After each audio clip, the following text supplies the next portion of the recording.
여호수아 7장 1절로 9절까지 있는 말씀 가지고 왜 실패합니까? 왜 실패합니까? 라는 제목으로 주일 말씀을 선포하겠습니다. 여러분 인생에서 가장 두려운 실패는 언제였을까요? 실패와 성공을 거듭했던 인생이라고 다 본다면 언제였는지, 실패가 실패일 수밖에 없는 이유는 전혀 생각하지 않았던 순간에 예상치 못한 방식으로 다가오기 때문입니다. 특히 승리의 기쁨 속에서 갑작스레 찾아오는 실패는 우리를 더 깊은 혼란에 빠뜨리고도 남습니다. 몇 년 전에 한 IT 스타트업 회사에서 새로운 스마트폰 앱을 출시해서 엄청난 성공을 거두었습니다. 그러니까 언론은 그들을 혁신의 아이콘이라 칭찬을 했고 투자자들은 줄을 섰습니다. 성공에 그만 도취한 이 회사는 곧바로 두 번째 앱을 준비하면서 이번에는 충분한 검토도 없이 빠르게 출시를 했습니다. 우리 이미 한번 해봤잖아. 잘 될 거야. 자신감이 있었어요. 근데 결과를 보니까 참남했어요. 서버가 다운되고 사용자 불만이 폭주하며 투자자들도 하나씩 등을 돌리게 됩니다. 첫 번째 성공에 너무 들떠 기본을 무시했던 교만이 실패의 원인이었습니다. 이 이야기는 우리 삶의 모습과도 너무 비슷합니다. 한 번의 성공이 다음 성공을 보장하지 않습니다. 이스라엘도 마찬가지였어요. 막강한 여리고 성을 무너뜨리는 큰 승리를 경험했습니다. 거대한 성벽이 하루아침에 무너졌고 이 전쟁은 하나님의 능력으로 싸워 이겼다는 것을 모두가 확신했습니다. 그래서 그들은 이제 어떤 성도 두렵지 않다. 자신감이 넘쳐 있었어요. 그런데 바로 다음 전투인 아이성에서는 말도 안 되는 패배를 당하고 맙니다. 기세 등등하던 군사들은 다 도망치고 36명의 동료들은 죽임을 당했어요. 이스라엘 백성의 마음은 물이 빠지듯이 낙심을 하게 됩니다. 도대체 뭐 때문에 이런 실패가 찾아온 걸까? 적이 강해서? 분명히 아닌데 하나님이 그들과 함께하지 않았기 때문입니다. 그리고 하나님이 함께하지 않으셨는데는 분명한 이유가 있었어요. 오늘 우리는 아이성 전투의 실패 속에서 우리의 삶의 실패가 어디서 비롯되는지, 그리고 그 실패를 통해 하나님이 우리에게 무엇을 말씀하시는지를 함께 살펴보려고 합니다. 혹 우리 가운데 지금 내 인생의 실패가 찾아왔다면 그 실패와 공고함 속에서 담긴 하나님의 메시지는 무엇인지 잘 듣는 시간이 되기를 주의 이름으로 간절히 축원을 드립니다. 자, 첫 번째, 우리가 왜 실패를 했느냐? 숨겨진 죄 때문이었습니다. 함께 1절 말씀 다 같이 읽어보시겠습니다. 자, 시작.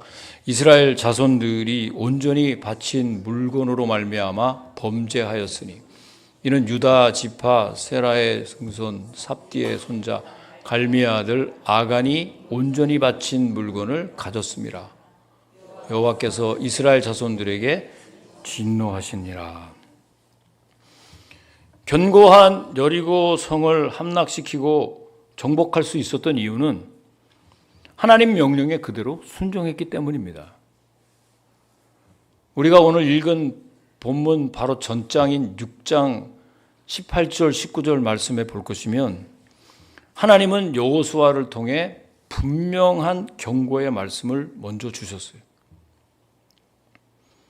여리고 성을 무너뜨린 후에 어떤 성에서든지 얻은 모든 전리품은 아무도 손대지 말라. 그 모든 것은 하나님 앞에 구별되어 바칠 것을 명확하게 분명하게 말씀하셨습니다. 하나님께 온전히 바쳐야 할 물건들을 자기의 것으로 훔쳤습니다. 그 결과는 엄청난 것으로 이어지게 됩니다. 이스라엘 전체 공동체의 패배가 임한 것입니다. 만약 아간이 오늘의 자신의 행동이 자기가 속해 있는 공동체에 어떤 영향을 끼칠 것인가를 생각했더라면 결과는 분명 달라졌을 거예요. 오늘 내가 무심코 내뱉은 말 한마디가 우리 가족에게, 우리 교회 식구들에게 어떤 영향을 미칠 것인가 생각한다 그러면 저와 여러분들의 행동이 얼마나 달라질까요? 아이, 뭐 나 한 사람쯤이야. 뭐 아무도 보지 않은데 뭐 어때? 뭐 입은 말하라고 있는 거 아니야? 나 혼자 은밀히 취한 행동은 혼자만의 행동으로 끝나는 것이 아니에요. 영향을 끼친단 말이에요. 이런 사고방식을 가진 개개인들이 모였을 때 미치는 그 영향은 실로 엄청난 것입니다, 여러분. 그래서 사도 바울은 오직 너희는 그리스도의 복음에 합당하게 생활하라 그랬어요. 복음에 합당한 생활. 한 개인의 타락이 공동체 전체에 영향을 미쳐서 하나님의 은혜를 누리지 못하도록 막는 원인이 될 수 있단 말이에요. 그런 의미에서 우리 모든 크리스찬들은 공인입니다. 아멘이십니까, 여러분? 예수님을 구주로 영접하고 그리스도 안에서 거듭난 후부터 우리는 개인이 아닙니다. 항상 크리스찬이라는 딱지가 붙어 다닙니다. 그리고 성경은 우리가 그리스도의 사신이다, 대사다 라고 합니다. 사랑하는 성도 여러분, 여러분은 그리스도인입니까? 그러면 크리스찬답게 행동하셔야 합니다. 한국에서 그 비즈니스를 하는 사업가들의 그 의식 구조를 논하는 수필집을 언젠가 본 적이 있었어요. 그거 읽고 제 마음에 너무 찝찝해서 말을 안 할 수가 없어요. 그 글을 보니까 일본 사업가들과 한국 사업가들을 비교하는 내용을 제가 본 적이 있는데, 이 일본 사업가들이 사업이 어려워지면 그들은 자기에게 남아있는 개인 재산을 모두 회사에 투자를 한다고 합니다. 그러니까 그들은 회사가 망하면 그 회사에 딸린 모든 식구가 망한다고 생각하기 때문입니다. 근데 한국 기업가들은 회사가 어려워지면 야, 사업이 이렇게 갔다가 끝나면 나 어떻게 살아가냐 그럼. 걱정이 앞선 나머지 회사의 공적인 재산까지 모조리 빼돌린다 그럽니다. 그 글을 읽은 다음에 지금도 제 마음이 편치가 않아요. 일본 하면 축구를 비롯해서 여기 서 있는 사람이 공적인 얘기를 해야 되는데 뭐 일본 사람 그러잖아요. 일본 놈. 어렸을 때부터 우리는 일본 하면 뭐든지 별로 이렇게 좋아하지 않죠. 일본 새끼들, 뭐 이런 얘기도 하고. 뭐 축구나 뭐 무슨 경기든 간에 하여간 일본하고 지면은 저건 그날 편하게 잠을 못 잡니다. 자, 그런데 이 글을 읽고 난 다음에 찝찝한 마음이 있어요. 야, 우리가 이거밖에 안 되나. 물론 뭐 다 이렇게 적용되지는 않을 수 있겠지만 대개 그렇다는 거예요. 그들이 만일 자기 개인의 이익을 넘어서 그에게 속한 모든 사람을 운명 공동체라고 생각했다라면 어떻게 달라져야 할까요? 교회도 모든 지체의 고통이 내 고통으로 느껴지는 사람들이 우리 교회에 많아지면 많아질수록 복음적인 교회, 건강한 교회가 될 줄로 믿습니다. 다른 사람 이야기가 아니에요. 나 한 사람의 잘못이 우리 가정에 어떤 영향을 미칠까요? 여러분, 우리 아이들이, 자녀들이 어리다고 모르는 게 아니에요. 오늘 우리 다음 세대 우리 애들이 왜 이렇게 성격이 이렇게 달라지고 이런 거 다 우리 영향이에요. 모르는 것 같아도 아빠가 문제가 있구나, 엄마가 문제가 있구나. 자기들 나름대로 다 압니다. 내가 말하는 던지는 한마디, 그 다음에 내가 행동한 그 행동 하나하나가 아이들에게 심각한 영향을 미칠 수도 있다는 거예요. 교회는 뭐 말할 필요도 없죠.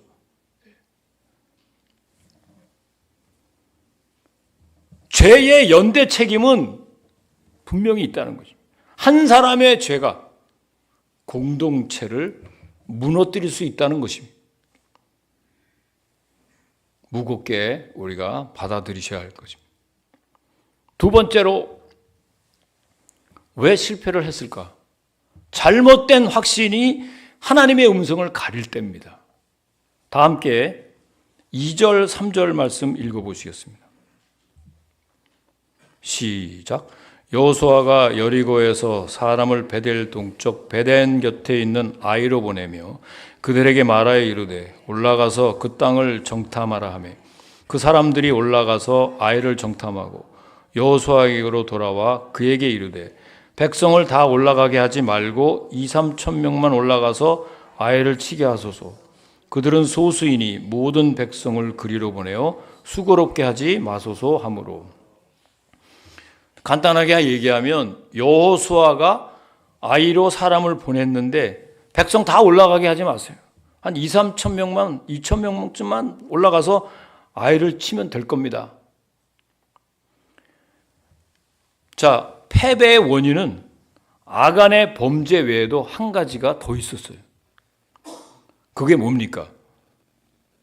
여리고성의 승리가 마치 자기들의 전투력에서 비롯된 줄로 착각해서 방심했다는 것입니다. 철벽 같은 여리고성을 무너뜨렸는데 뭐 이 작은 아이성쯤이야. 뭐 다 군대를 동원할 필요도 없어요. 그냥 2-3천 명이면 이 아이성 끝장납니다. 여리고성 전투의 장면을 여러분 기억하십니까? 몇 주 전에 우리가 말씀을 선포했는데 그들은 어땠죠? 아침 일찍이 일어났어요. 그리고 하나님의 말씀을 신뢰했습니다. 그리고 하나님께 간절히 기도했어요. 주님 하신 말씀에 따라 침묵하라고 할 땐 침묵하고 외치라고 할 땐 외쳤어요. 일사불란하게 하나님 말씀에 순종하는 행진을 했단 말이에요. 그런데 오늘 본문은 여리고성을 공략할 때처럼 이스라엘 백성들이 기도했다는 기록을 찾아볼 수 없습니다. 또 주의 말씀을 받았다는 기록도 없어요. 아침이 일찍 일어나지도 않았어요. 저들이 여리고성을 공격할 때는 자기들 힘으로는 도저히 무너뜨릴 수 없다고 생각해서 간절히 기도했는데 하나님의 말씀을 구했는데 도저히 불가능할 것 같은 저 철벽 같은 여리고성을 어떻게 우리가 점령할 수 있는지 하나님이 하시는 일을 직접 보았단 말이에요. 그리고 그 이후에 이렇게 생각했습니다. 우리는 그 엄청난 일도 해냈는데 이 아이성쯤이야. 이런 것까지 이거는 기도 안 해도 돼.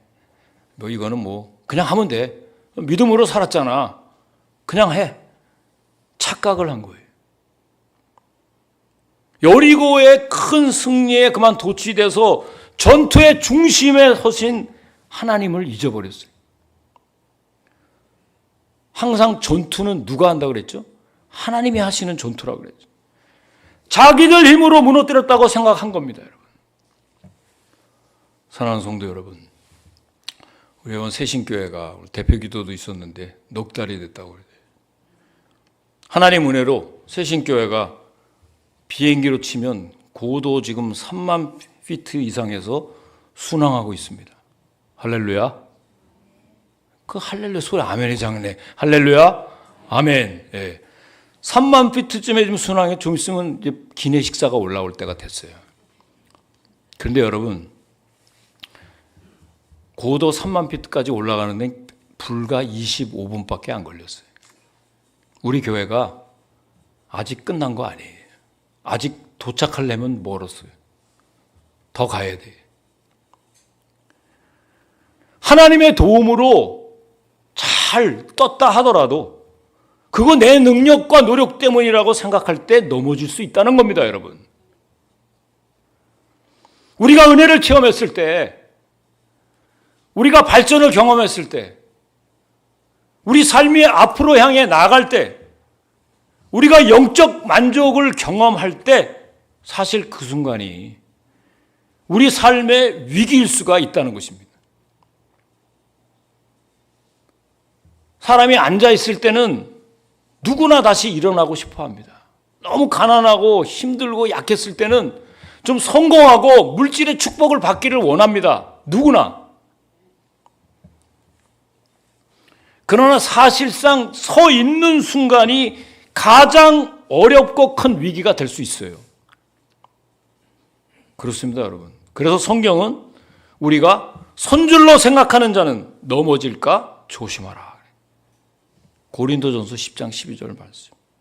중요한 결정을 앞두고 기도보다 자기 판단이나 경험으로 움직였던 경험이 우리 가운데 아마 다 있을 거예요. 그래도 나는 이 정도 물질 주셨으니까. 그 가게 그냥 사. 그냥 그 집 사. 그 차 그냥 사.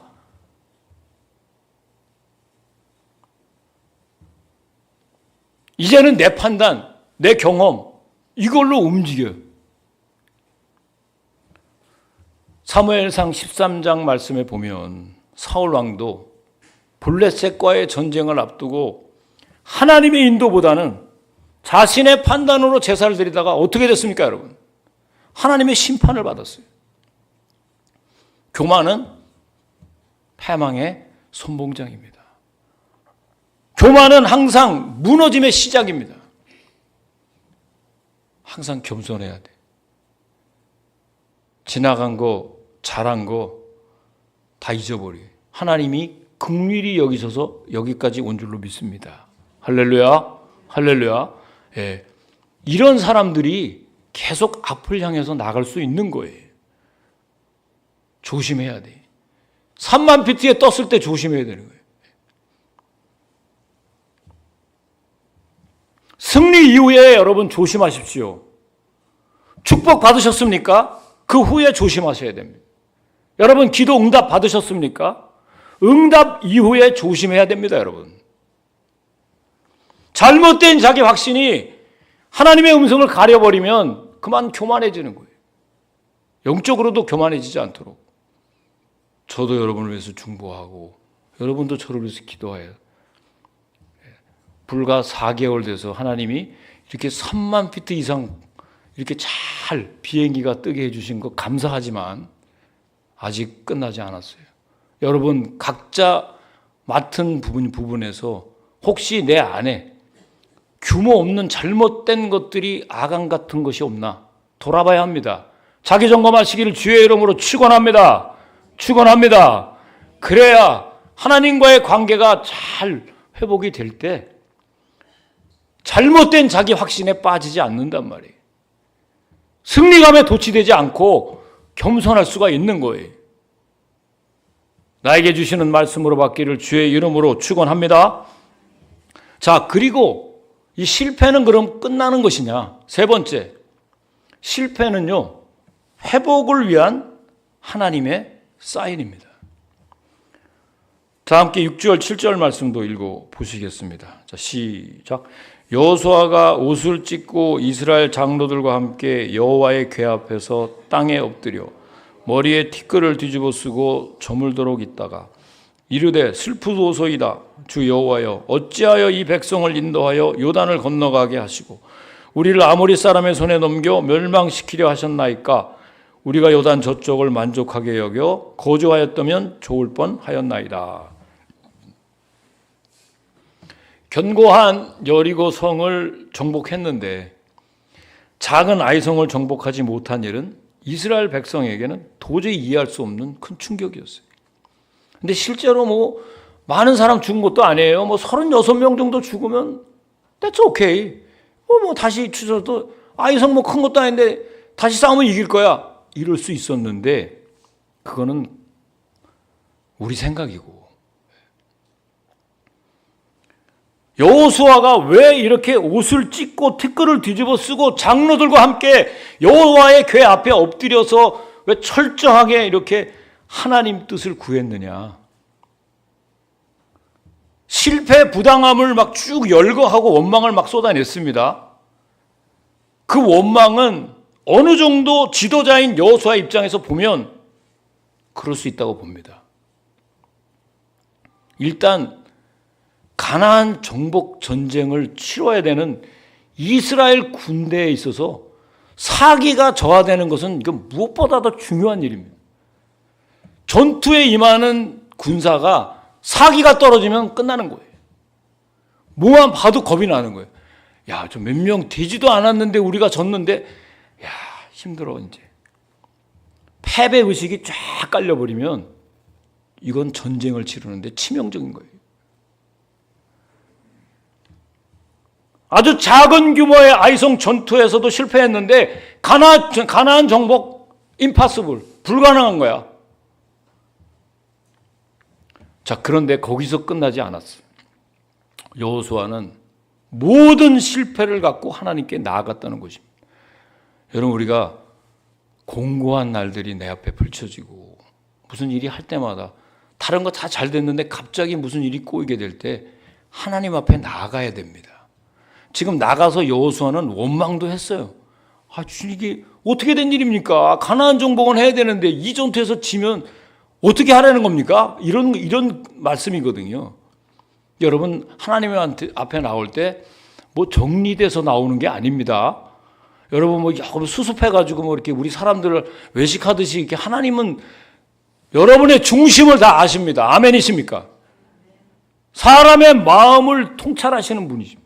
통제하시고 우리를 이끌어 가시는 하나님이신데 그 앞에 나와서 자기의 참남한 현실을, 공고한 현실을 하나님께 고하는 게 기도입니다, 여러분. 제가 들리게 뒤에서 나 요새 죽겠어요 이러지 말고, 내 뒤에 기도하는 사람 소리가 들리지가 않더라고요. 다 나름대로 깊은 어떤 내용을 하나님께 아마 올릴 거예요.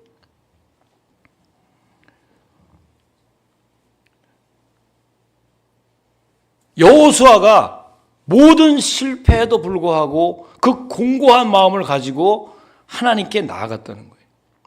그때 하나님 이 기도를 통해 여호수아에게 죄의 원인을 밝혀주시고 회개의 길로 이끌어 가셨어요. 그런 의미에서 여러분, 실패는 끝이 아니라 회복의 시작이 될 수 있는 기회였어요. 우리 한번 옆에 사람 앞에 사람 얘기해서요. 실패를 통해서 배워야 합니다. 배워야 하는 거예요. 실패를 통해서.